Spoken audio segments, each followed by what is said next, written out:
1812 to the present day, the Royal Canadian Hussars continue to play a living part in Canada's military life. Since the inception of the regiment, its personnel have been recruited from among those civilians who devote their days to building Canada's economy and give their evenings and weekends to the militia. The militia soldier is a better citizen of his country, with more pride in himself, with a stronger sense of his nation's history. The men in these tanks are learning more than just how to bash on across the fields. They are learning self-discipline, the value of good health, and the techniques of leadership. They are learning how to be better citizens of Canada and good soldiers in the Royal Canadian Hussars.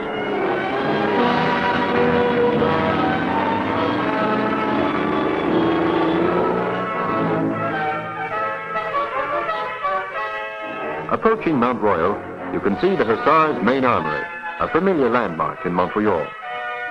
Other squadrons are located in Saint-Jean, Quebec, and Montreal, South Longueuil.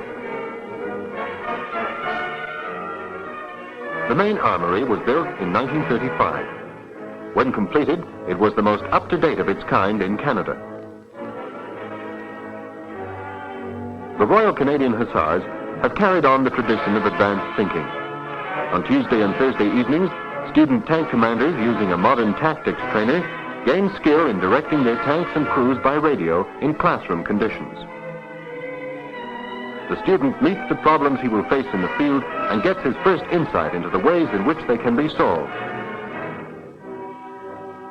Putting an extra tank into battle at this point may look good, but the instructor will soon tell him if it's a practical move. This tactics board is the first training device of its kind ever built in Canada and interests the director of the Armoured Corps training in Ottawa. The Hussars' commanding officer is interested too.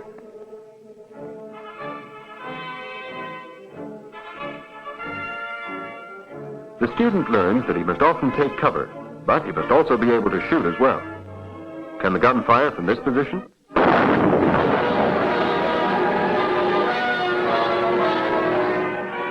The Hussars learn to fire their guns on weekends at Camp Petawawa. This particular weekend is a cold one. It's below zero, and the best way to keep warm is to work. Each of these shells weighs 17 pounds, and a tank can fire up to 20 per minute. These men load the ammunition now, and will have the satisfaction of firing it downrange later on. This isn't a nice warm classroom. This is where you find out how things really work. What does a shell burst look like? When this truck gets up to the firing line, it won't be long before the newcomers to the regiment find out. The instructors at the camp brief the tank crews on what to expect and what to do. This is a last-minute check of the knowledge learned in the armory back in Montreal. The men listen and review their drills.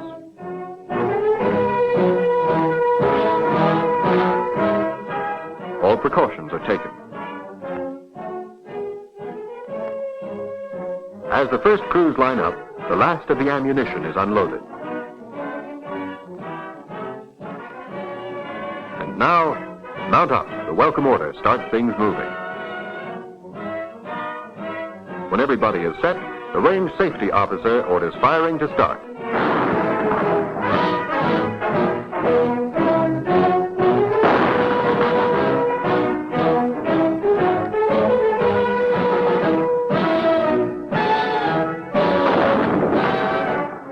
This time, the tanks are firing at targets they can see.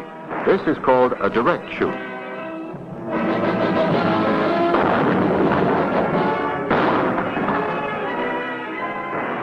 It takes practice to see where the shell has landed, and it takes a cool mind to give quick corrections to the gunners. It's noisy here, but there's a good view.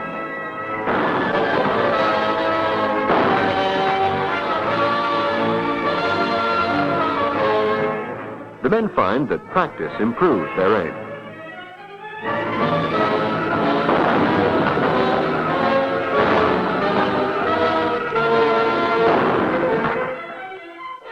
Our crew can do better, I hope. The green flag is the signal to cease firing. The first crews are out of ammo, but there's plenty left for the others.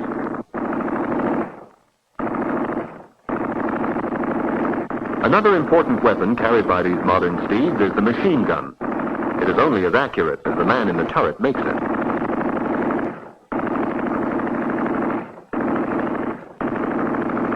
You need space and time to improve your accuracy on this weapon too, and Camp Petawawa can provide both.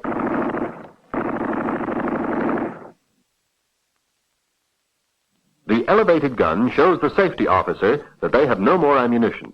The shoot is over.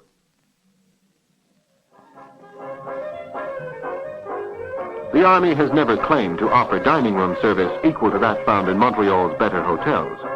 But few of these hotels, with their linen and silver, have so appreciative a clientele. Army food has always been something of a joke. But in today's Army, the remarks survive as tradition rather than as comments on quality. There won't be much left of this an hour from now.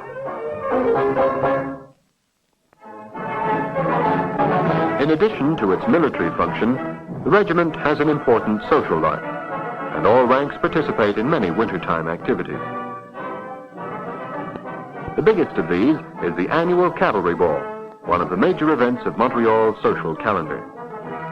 Civilian guests and members of the regiment mingle in a modern world against a background of the past. The special guest of honor, Major General F.F. Worthington, the father of Canada's Armored Corps, chats with the commanding officer of the regiment, Lieutenant Colonel Barry, and his wife. As you can see, it is not a purely military ball. The cut and color of the uniforms contrast with the somber dignity of the dinner jackets worn by other distinguished guests.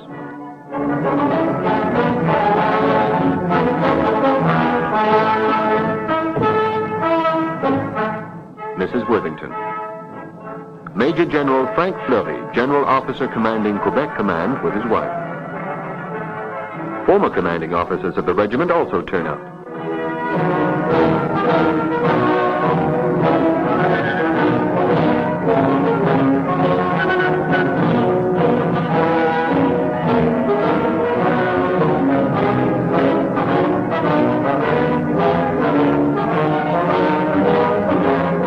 The guests are all greeted courteously by the hosts, and old friends often steal a moment for a quick chat. The regiment band, founded in 1931, plays during dinner, and afterwards provides music for the traditional first dance of the evening, the Cavalry Canter.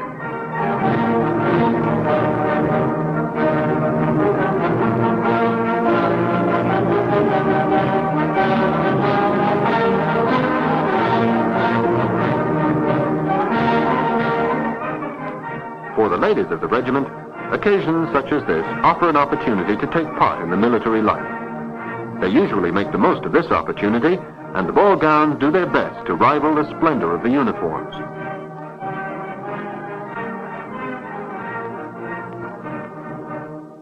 Like the ladies, the drill hall is also dressed up for the occasion.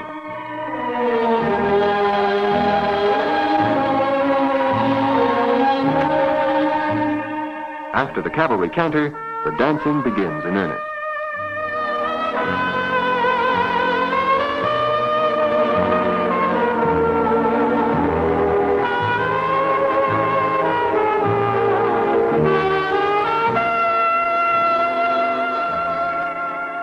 The guest of honor joins in. So does the CO.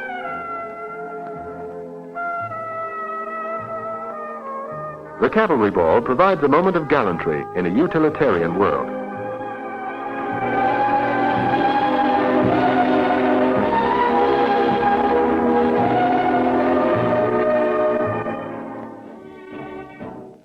Soldiers under canvas. Every summer, Camp Farnham becomes the center of military training for the militia. Tents spring up in empty fields, and for a few weeks, thousands of soldiers from all over Quebec converge to finish their year's work with realistic field training. Among those tents are the lines and the headquarters of the Royal Canadian Hussars, gathered together from Montreal, Saint-Jean, and Montreal South Longueuil to train as a unit. There is much good-natured rivalry between the different squadrons, and Camp Farnham is a good place to put their rivalry to work. At first, the troopers are kept busy preparing the stores and equipment they will be using during the week. there is much to be done, and regimental equipment must be the best in the camp.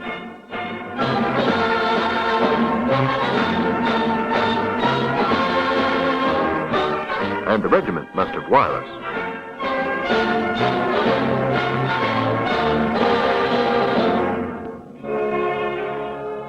There are opportunities, too, for a smoke, while stories of last year's camp are exchanged.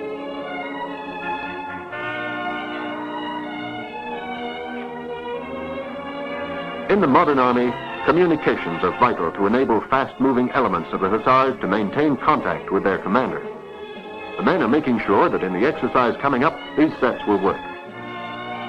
The Royal Canadian Hussars train with wheeled vehicles as well as with tanks.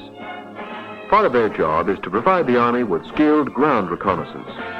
This calls for intelligence, skill, and initiative on the part of all ranks of the regiment. Here, a convoy commander prepares to lead his men on a recce mission. A man trained for convoy driving and reconnaissance work must be a good driver, and it shows when he takes his own car out on the road, too. As the convoy turns onto the main road and heads for the training area, the men wonder what problems they will face. The problems will be many and varied, because a soldier in the Hussars must be prepared to cope with any situation.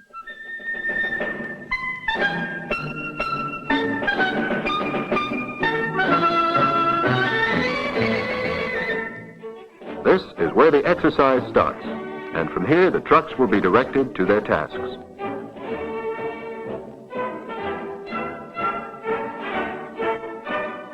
These men decide from the map how to perform their job. The radio operator will receive instructions and relay information to the commander.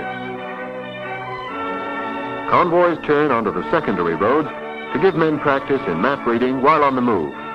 It takes skill, but these men are competent.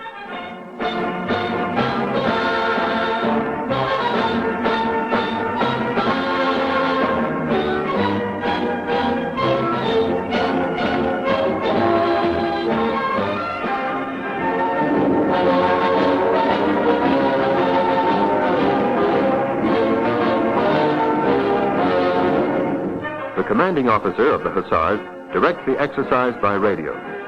He is in touch with his own men, as well as the teams of umpires that are helping to control the troop movements. Umpires position themselves ahead of the troop movement and present problems to the men as they arrive. Each truck commander must solve it correctly and pass on the right information to his commanding officer.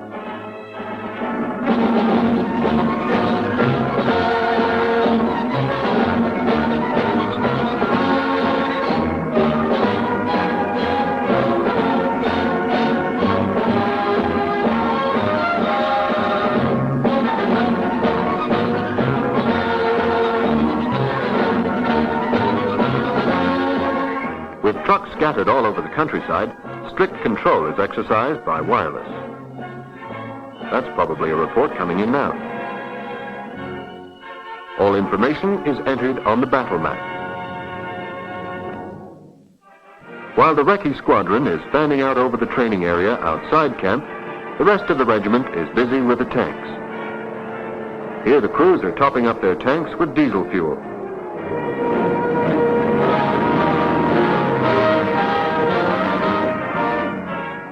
To drive these treads, it takes twin diesel engines and 375 horses. The tank itself weighs 37 tons fully loaded, and the fuel consumption does not compare with any of the lower-priced compacts.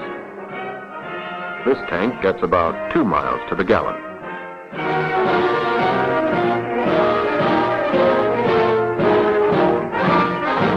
Fueling is hard work in the field, and about 30 of these cans have to be poured into each tank, one at a time, until it's full.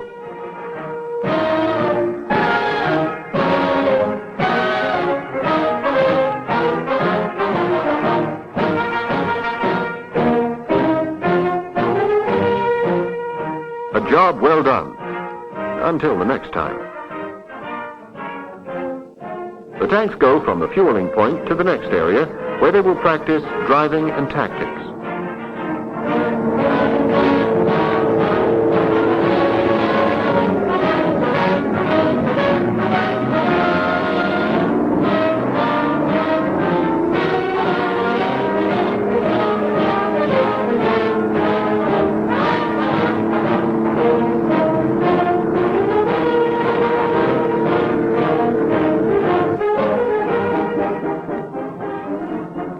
get accustomed to the feel of the tanks, the crews put them through their paces.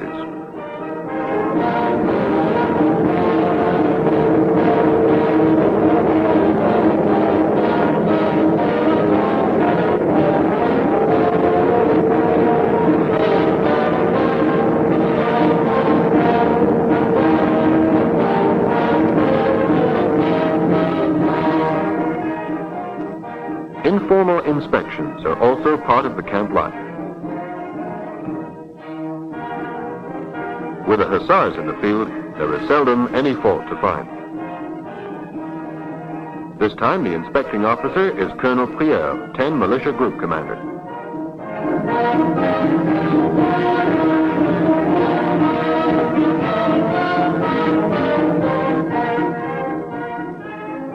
Inspection over, and time for a smoke break. Now the tanks return to the maintenance area for a briefing on the next exercise. This is a tactical exercise, so everyone is on their toes.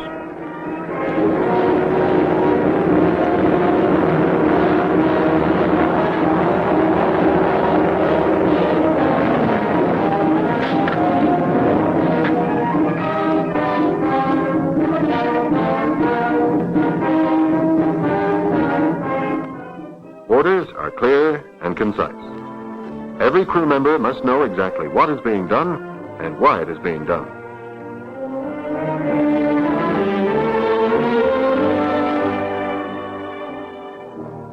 To make things clearer, impromptu models on the ground.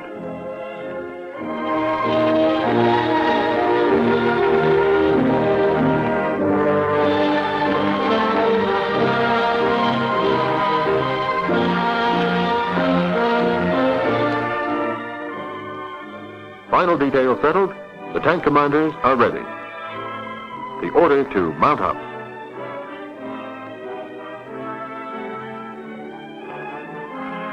These men are training hard.